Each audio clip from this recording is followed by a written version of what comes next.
Okay, so let's see. I want to talk to you a little bit today about human motivation. What gets us to care and act and be active? And as a starting point, especially being in Chicago, close to the University of Chicago and the economics department of Chicago, I think it's worthwhile to think that our basic idea about human motivation is that we think about people like rats. People don't like to work. If we were left to our own accord, what we would be doing, we would be on a beach somewhere sipping mojitos. And the only reason we work is because we need to get money so that we can eventually sit on the beach drinking mojitos. But the basic motivation is to enjoy leisure and not work, and everything else is just a distraction from it in order so we can do that. And it's a fine model, but we should ask ourselves, is this really a correct depiction of human motivation? Is this really what gets us to act and to do things? And one challenge you could think about is mountain climbing. If you look at people who've climbed different mountains and the depictions and histories and stories, you would think this is the most miserable thing in the world. People are cold and frostbite, it's hard to breathe, it's difficult. I climbed a little peak in the Himalayas many years ago, and you would think that you would get to the top and you would sit there and enjoy the view. No, it's cold, it's miserable, you're tired. Just go down as fast as possible from that point on. And if you think about this behavior and you say to yourself, here is something that every moment seems like agony, right? It just seems like a punishment. And then people go down, and all they want to do is go up again. They want to recover first, but then they want to go up again. How does this view fit with our notion of people sitting on the beach drinking mojitos? It looks like people are either suckers for punishment, right? We want to punish ourselves, or that what really motivates us is not relaxation, it's not comfort, it's other things. It's about achievement, it's about conquering, it's about pursuing some goal, it's about arriving at some peak. I actually became interested in this topic when one of my ex-students came to talk to me. His name was David. He left the university a few years earlier, and he became a consultant or some banker on Wall Street. And he worked for a big bank, and he told me that for a few weeks he worked on a big presentation for a merger that was going to happen. He worked evenings, he worked overtime, he created this beautiful presentation with statistics and graph and description. He was really proud of his work, and he really enjoyed it. And then he'd send it to his boss, and his boss said, David, great job, the merger is canceled. And he was just devastated. And the interesting thing about this is that he said that from a functional perspective, everything was great. Here he was, he did a good job, he enjoyed it while he was doing it, his boss appreciated it, and he was certain that he would get a raise when the time came, but at the same time, he couldn't care now. And he was working on some other document at that point and just couldn't care to the same degree. Now the question is, what happened to him? What is it? Everything functional was okay, but something was missing. So to look at this, I decided to do a couple of little experiments. And the experiments we started with were about building bionicles. So bionicles are little Lego robots with about 40 pieces, and you're going to build them. And we got people to come to the student center, and we said, hey, why don't you build Legos for money? Do you want to build the first one? You can get $3 for it. After they finish the first one, you said, do you want to build another one? This one you can get $2.70 for. When you finish this one, do you want another one for $2.40, $2.10, $1.80, and so on, a diminishing pay rate. And people basically had to decide when they want to stop. At what time the money they were getting from building Legos was not worth their time.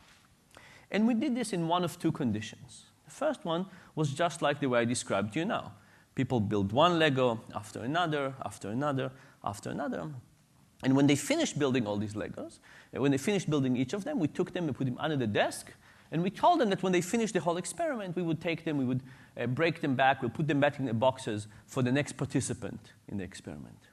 This is what we call the meaningful condition. It's not really big meaning, but we're academics, little meaning.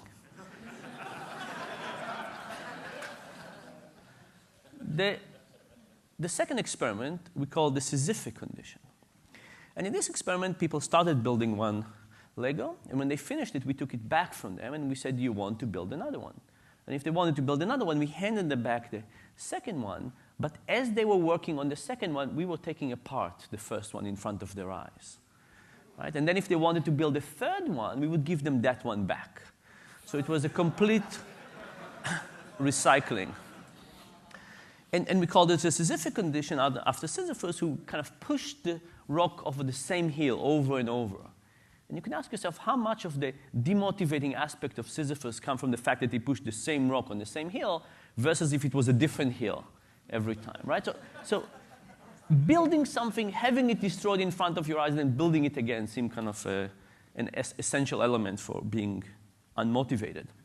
And here is what we got. In a meaningful condition, people build about 11 robots. In the Sisyphus condition, they build 7. We also asked other people, didn't participate in the experiment, to predict what would people do. How much more would people build in the meaningful condition and the Sisyphic condition?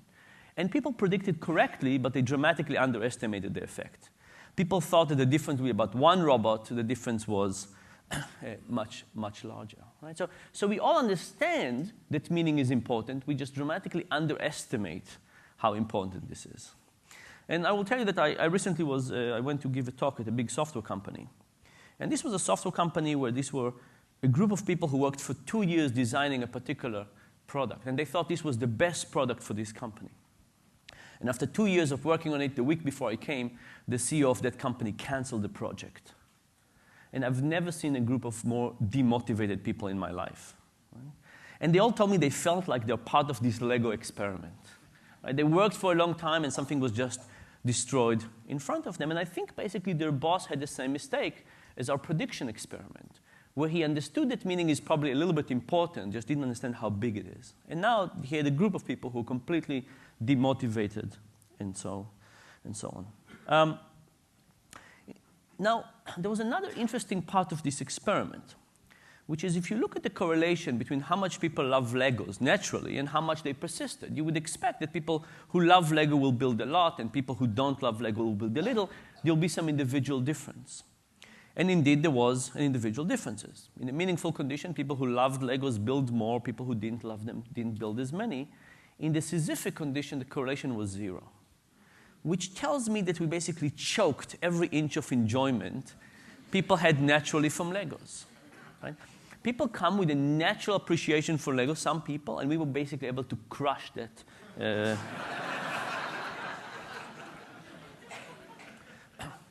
So the next experiment, we wanted to find out even what smaller differences could make. So we gave people a sheet of paper with lots of letters on it, and we said, look for 2 letters next to each other that are the same. It was a random set, and we did the same thing. We paid them more for the first sheet and less for the next sheet, and so on.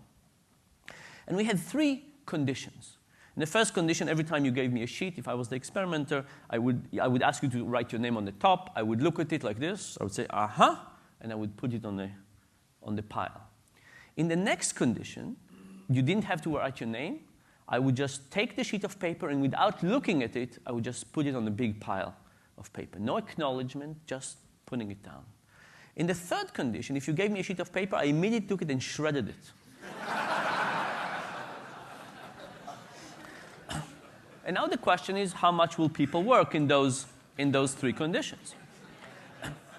And what I'm going to show you here is what is the minimum amount of money that people are willing to work for, right? How long did it go? So low amounts of money mean that people enjoy it more. So we got a replication on the first result. In the acknowledged condition, when you say, uh-huh, people were willing to work up to 15 cents per page, really low wages. In the shredded condition, they wanted twice as much money. And now the question is, what happens in the ignored condition? Is the ignored condition like the shredded? Is it like the acknowledged and somewhere in the middle? It turns out it was very similar to the shredded condition. So if you really want to demotivate people, shredding their work is really good for that. But it turns out that simply ignoring them gets you a big part of the way. In fact, almost.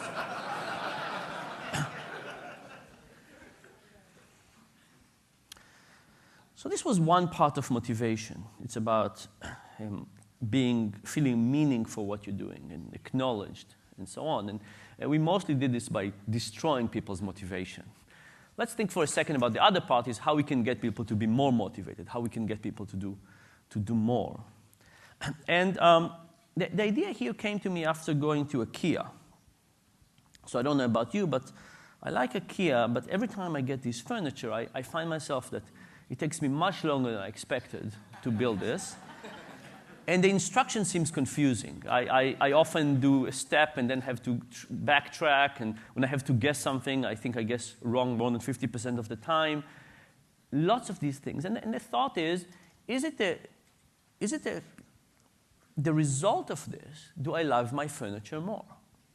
The fact that I have to build them, that I create them, does that create a particular attachment between me and my furniture? Call this the IKEA effect. And some evidence for this exists from cake mixes. So when cake mixes came out in the 50s, to the surprise of people who made up the cake mixes, they were not very popular. And the question is why? Pie crusts were popular, cookies were popular, all kinds of other ready mixes were popular, not cakes. And one of the theory was that maybe people did not have to do much for these cakes. Maybe if you take a mix and you pour it into some add some water, pour it to the oven, and then make it, and somebody says, what a great cake, you just can't feel good about it. Right? So maybe it was the fact that it didn't require as much work that made the cake mixes not as appealing. This was known as the egg theory. And what they did to test it is they took the eggs out of the cake mix. All of a sudden, the cake mix was the same. You just had to add eggs and add some milk to it. What happened now? Cake mixes became much more popular. Somehow, having to put work into something make it more appealing. So we decided to try this out. So we gave people instructions to do origami. On the top, you have the On the top, you have a list of what all the signs mean, and then you have a list of instructions of how to do origami. It's not that easy to do, and we asked people to do it. And what happened? People created stuff that didn't really look like it was supposed to. Right? These were not origami experts. But if we looked at how much people valued the origamis, there was some auction, and people could bid for it, and so on. It turns out that people who did not build the origami thought it wasn't that exciting, and people who built the origami thought it was just fantastic. Right? People who built that origami thought it was great.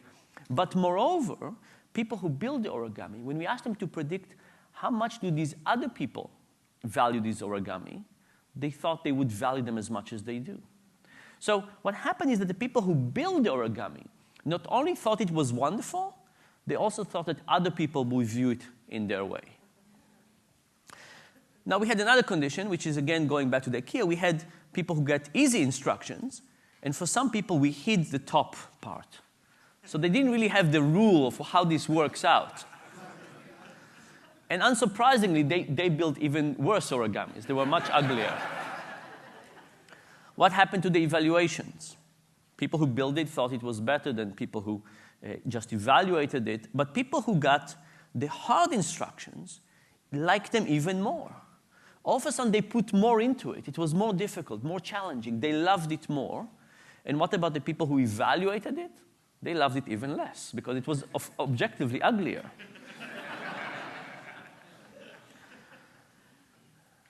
I think we can think about kind of a good metaphor for this as kids. These are my kids, by the way.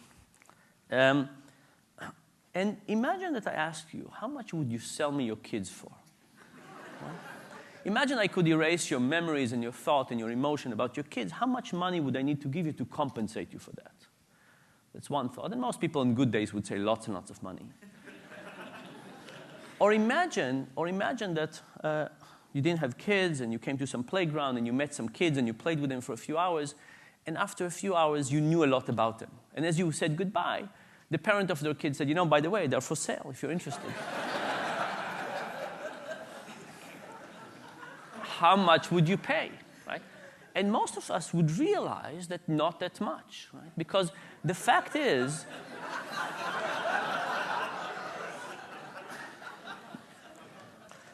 that we value our kids largely because they're ours.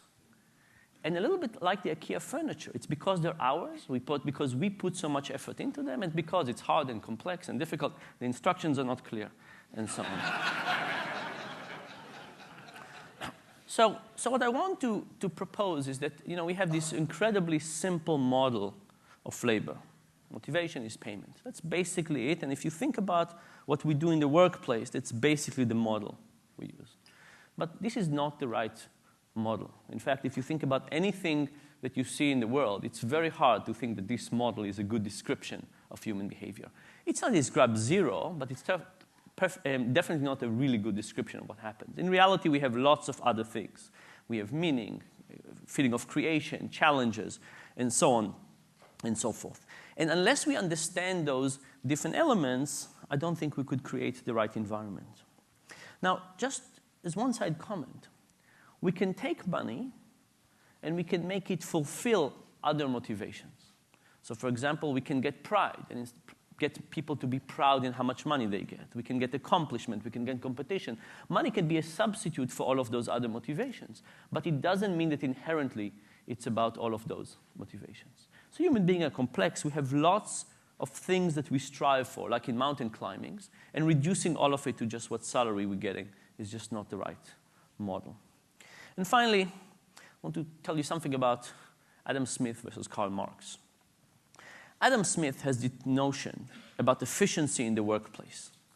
The notion was that if you take, for example, the creation of a pin in the old days, and you say, what's the efficient way to create a pin? He said, if one person creates all the steps to make a pin, it's incredibly inefficient. But if you get 12 people, and each of them make one steps of creating a pin, all of a sudden together, there's a huge efficiency in production, and the output from the factory could be dramatically higher. And that was the notion of efficiency and productivity. Karl Marx, on the other hand, had this notion about alienation of labor. How connected do you feel from it? And if you take the creation of a pin and you make it into 12 steps and each person does one step, how connected do people feel if they're doing the same thing all the time, all the day, and they never see the progression or creation or the final product on what they're doing? And I think that in the pre-industrial age, Adam Smith was right. You could get more value out of increased efficiency that you could get from alienation of work. But we're not at that age. We are now in some kind of knowledge economy for lots of things that we care about. And I think that in the knowledge economy, things actually have reversed.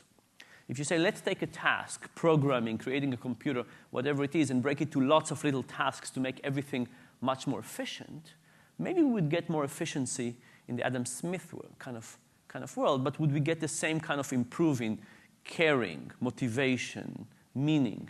And perhaps what we're doing is we're just doing the wrong approach. And we take now a big task and try to divide them into lots of things. We're actually hurting ourselves. So I think that now things are actually reversed. And just as a final comment, I think we can do lots of things to get people to motivate.